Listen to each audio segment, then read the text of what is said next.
สายพาน PVC กับ PU ต่างกันยังไงใช้ผิดที่เสียหายเป็นแสนหลายคนเข้าใจว่าสายพานก็คือสายพานแต่จริงๆแล้ว PVC กับ PU มีความต่างกันชัดเจนและส่งผลโดยตรงต่อประสิทธิภาพและอายุการใช้งานเลยครับวันนี้มาดูให้ชัดๆกันครับว่าสายพาน PVC กับ PU ต่างกันยังไงและทำไมใช้ผิดที่อาจพังเป็นแสนได้จริง PVC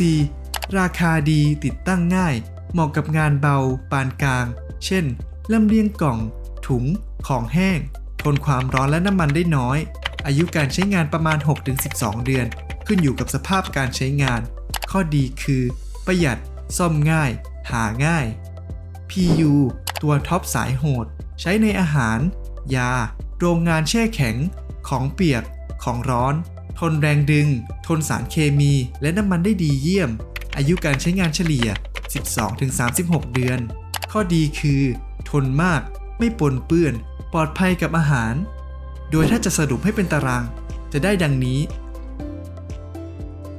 เลือกสายพานให้ถูกกับงานไม่ต้องหยุดลายไม่ต้องเสียเงินซ่อมรอบ2ถ้ายังไม่ชัวร์ว่าเครื่องคุณควรใช้แบบไหนปรึกษาเราได้ที่ Best Conveyor Center สินค้าโรงงานแนะนำโดยวิศวกร